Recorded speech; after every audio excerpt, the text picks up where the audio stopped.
सुंदरकांड 53वां सर्ग। राक्षसों का हनुमान जी की पूंछ में आंख लगाकर उन्हें नगर में घुमाना। छोटे भाई महात्मा विभीषण जी की बात देश और काल के लिए उपयुक्त एवं हितकारी थी। उसको सुनकर दशानन ने जिस प्रकार उत्तर दिया, विभीषण, तुम्हारा कहना ठीक है। वास्तव में दूत के वध की बड़ी निंदा की गई है, परंतु वध के अतिरिक्त दूसरा कोई दंड इसे अवश्य देना चाहिए। वानरों को अपनी पूंछ बहुत बड़ी प्यारी होती है, वही इनका आभूषण है। अतः जितना जल्दी हो सके इसकी पूंछ जला दो।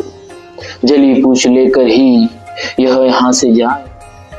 वहां इसके मित्र कुटुंबी भाई बंधु तथा हितैषी सुहृद इसे अंग भंग के कारण पीड़ित एवं दीन अवस्था में देखे। फिर राक्षस राज रावण ने आज्ञा दी कि राक्षसगण इसकी पूंछ में आंख लगाकर इसे सड़कों और चौराहों सहित समूचे नगर में घुमावे। स्वामी का यह आदेश सुनकर क्रोध के कारण कठोरता पूर्ण बर्ताव करने वाले राक्षस हनुमान जी की पूंछ में पुराने सूती कपड़े लपेटने लगे। जब उनकी पूंछ में वस्त्र लपेटा जाने लगा, उस समय वनों में सूखी लकड़ी पाकर भभक उठने वाली आग की भांति उन महाकपि का शरीर बढ़कर बहुत बड़ा हो गया। राक्षसों ने वस्त्र लपेटने के पश्चात उनकी पूंछ पर तेल छिड़क दिया और आग लगा दी। तब हनुमान जी का हृदय रोष से भर गया। उनका मुख प्रातः काल के सूर्य की भांति अरुण आभा से उद्भासित हो उठा और वे अपनी जलती हुई पूंछ से ही राक्षसों को पीटने लगे। तब क्रूर राक्षसों ने मिलकर पुनः उन वानर शिरोमणि को कसकर बांध दिया। यह देख स्त्रियों, बालकों और वृद्धों सहित समस्त निशाचर बड़े प्रसन्न हुए। तब वीरवर हनुमान जी बंधे बंधे ही उस समय के योग्य विचार करने लगे। यद्यपि मैं बंधा हुआ हूँ तो भी इन राक्षसों का मुझ पर जोर नहीं चल सकता। इन बंधनों को तोड़कर मैं ऊपर छलांग लगाऊंगा। मैं ऊपर उछल जाऊंगा और पुनः इन्हें मार सकूंगा। मैं अपने स्वामी श्री राम जी के हित के लिए विचार कर रहा हूँ, तो भी ये दुरात्मा राक्षस यदि अपने राजा के आदेश से मुझे बांध रहे तो इसमें मैं जो कुछ कर चुका हूँ उसका बदला नहीं पूरा हो सकता। मैं युद्ध स्थल में अकेला इन समस्त राक्षसों का संहार करने में पूर्णतः समर्थ हूँ, किंतु इस समय श्री रामचंद्र जी की प्रसन्नता के लिए मैं ऐसे बंधन को चुपचाप सह लूंगा। ऐसा करने से मुझे पुनः समूची लंका में विचरने और इसके निरीक्षण करने का अवसर मिलेगा, क्योंकि रात में घूमने के कारण मैंने दुर्ग रचना की। विधि पर दृष्टि रखते हुए इसका अच्छी तरह अवलोकन नहीं किया था। अतः सवेरा हो जाने पर मुझे अवश्य ही लंका देखनी है। भले ही राक्षस मुझे बारंबार बांधे और पूंछ में आग लगाकर पीड़ा पहुंचाए, मेरे मन में इसके कारण तनिक भी कष्ट नहीं होगा। तदनंतर वे क्रूर कर्मा राक्षस अपने दिव्य आकार को छिपाए रखने वाले सत्व गुणशाली महान वानरवीर कपि कुंवर हनुमान जी को पकड़कर बड़े हर्ष के साथ ले चले और शंख एवं भेरी बजाकर उनके रावण द्रोह आदि अपराधों की घोषणा करते हुए उन्हें लंकापुरी में सब ओर घुमाने लगे। शत्रु दमन हनुमान जी बड़ी मौज से आगे बढ़ने लगे। समस्त राक्षस उनके पीछे पीछे चल रहे थे।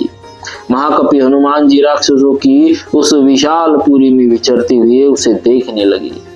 उन्होंने वहां बड़े विचित्र विमान देखे, परकोटे से घिरे हुए कितने ही भूभाग, पृथक पृथक बने हुए सुंदर चबूतरे, घनीभूत गृह पंक्तियों से घिरी हुई सड़कें, चौराहे, छोटी बड़ी गलियां और घरों के मध्य भाग, इन सबको वे बड़े गौर से देखने लगे।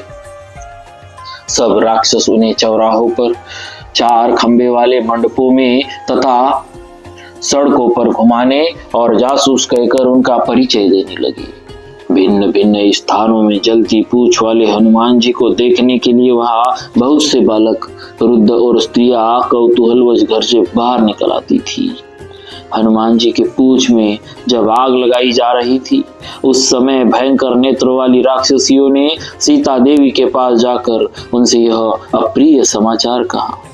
सीते, जिस लाल मुंह वाले बंदर ने तुम्हारे साथ बातचीत की थी, उसकी पूंछ में आग लगाकर उसे सारे नगर में घुमाया जा रहा है।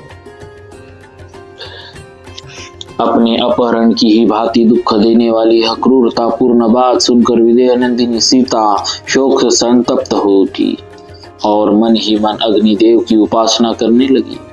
उस समय विशाल लोचना पवित्र हृदया माता सीता महाकपि हनुमान जी के लिए मंगल कामना करती हुई अग्निदेव की उपासना में संलग्न हो गई और इस प्रकार बोली, हे अग्निदेव, यदि मैंने पति की सेवा की है और यदि मुझ में कुछ भी तपस्या और पाति व्रत्य का बल है, तो तुम हनुमान जी के लिए शीतल हो जाओ।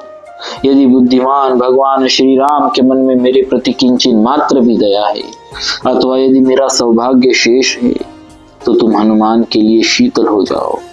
यदि धर्मात्मा श्री रघुनाथ जी मुझे सदाचार से संपन्न और अपने से मिलने के लिए उत्सुक जानते हैं, तो तुम हनुमान के लिए शीतल हो जाओ। यदि सत्य प्रतिज्ञ आर्य सुग्रीव इस दुख के महासागर से मेरा उद्धार कर सके, तो तुम हनुमान के लिए शीतल हो जाओ।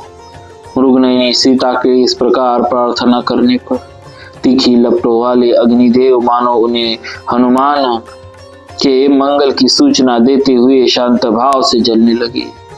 उनकी शिखा प्रदक्षिण भाव से उठने लगी। हनुमान के पिता वायु देवता भी उनकी पूंछ में लगी हुई आग से युक्त हो बर्फीली हवा के समान शीतल और देवी सीता के लिए स्वास्थ्यकारी सुखद होकर बहने लगे। उधर पूंछ में आग लगाई जाने पर हनुमान जी सोचने लगे, अहो, यह आग सब ओर से प्रज्वलित होने पर भी मुझे जलाती क्यों नहीं? इसमें इतनी ऊंची ज्वाला उठती दिखाई देती है, तथापि यह आग मुझे पीड़ा नहीं दे रही। मालूम होता है मेरी पूंछ के अग्रभाग में बर्फ का ढेर सा रख दिया गया है, अथवा उस दिन समुद्र को लांघते समय मैंने सागर में श्री रामचंद्र जी के प्रभाव से पर्वत के निकट होने की जो आश्चर्यजनक घटना देखी, उसी तरह आज यह अग्नि की शीतलता भी व्यक्त हुई है। यदि श्री राम के उपकार के लिए समुद्र और बुद्धिमान मैनाक के मन में वैसी आदरता पूर्ण उतावली देखी गई, तो क्या अग्निदेव उन भगवान के उपकार के लिए शीतलता नहीं प्रकट करेंगे? निश्चय ही भगवती सीता की दया, श्री रघुनाथ जी के तेज तथा मेरे पिता की मैत्री के प्रभाव से अग्निदेव मुझे जला नहीं रहे। तदनंतर कपि कुंवर हनुमान ने पुनः एक मुहूर्त तक इस प्रकार विचार किया कि मेरे जैसे पुरुष का यहाँ इन नीच निशाचरों द्वारा बाधा जाना कैसे उचित हो सकता है। पराक्रम रहते हुए मुझे अवश्य इसका प्रतिकार करना चाहिए। यह सोचकर वे वेगशाली महाकपि हनुमान, जिन्हें राक्षसों ने पकड़ रखा था, उन बंधनों को तोड़कर बड़े वेग से ऊपर को उछले और गर्जना करने लगे। उस समय भी उनका सारा शरीर रस्सियों में बंधा हुआ ही था।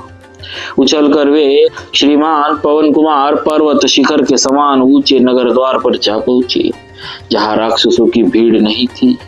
पर्वताकार होकर भी वे मनस्वी हनुमान पुनः क्षण भर में बहुत ही छोटे और पतले हो गए। इस प्रकार उन्होंने अपने सारे बंधनों को निकाल फेंका। उन बंधनों से मुक्त होते ही तेजस्वी हनुमान जी फिर पर्वत के समान विशालकाय हो गए। उस समय उन्होंने जब इधर उधर दृष्टि डाली, तब उन्हें फाटक के सहारे रखा हुआ एक परीख दिखाई दिया। काले लोहे के बने हुए उस परीख को लेकर महाबाहु पवन पुत्र ने वहां के समस्त राक्षसों को फिर मार गिराया। उन राक्षसों को मारकर रणभूमि में प्रचंड पराक्रम प्रकट करने वाले हनुमान जी पुनः लंकापुरी का निरीक्षण करने लगे। उस समय जलती हुई पूंछ से जो ज्वाला की माला सी उठ रही थी, उससे अलंकृत हुए वे वानरवीर तेज पुंज से देदीप्यमान सूर्यदेव के समान प्रकाशित हो रहे थे। इस प्रकार श्री वाल्मीकि निर्मित आर्ष रामायण आदि काव्य के सुंदर कांड में 53वां सर्ग पूरा हुआ। बोलिए श्री सीताराम जी महाराज की जय। भक्तवत्सल भगवान की जय।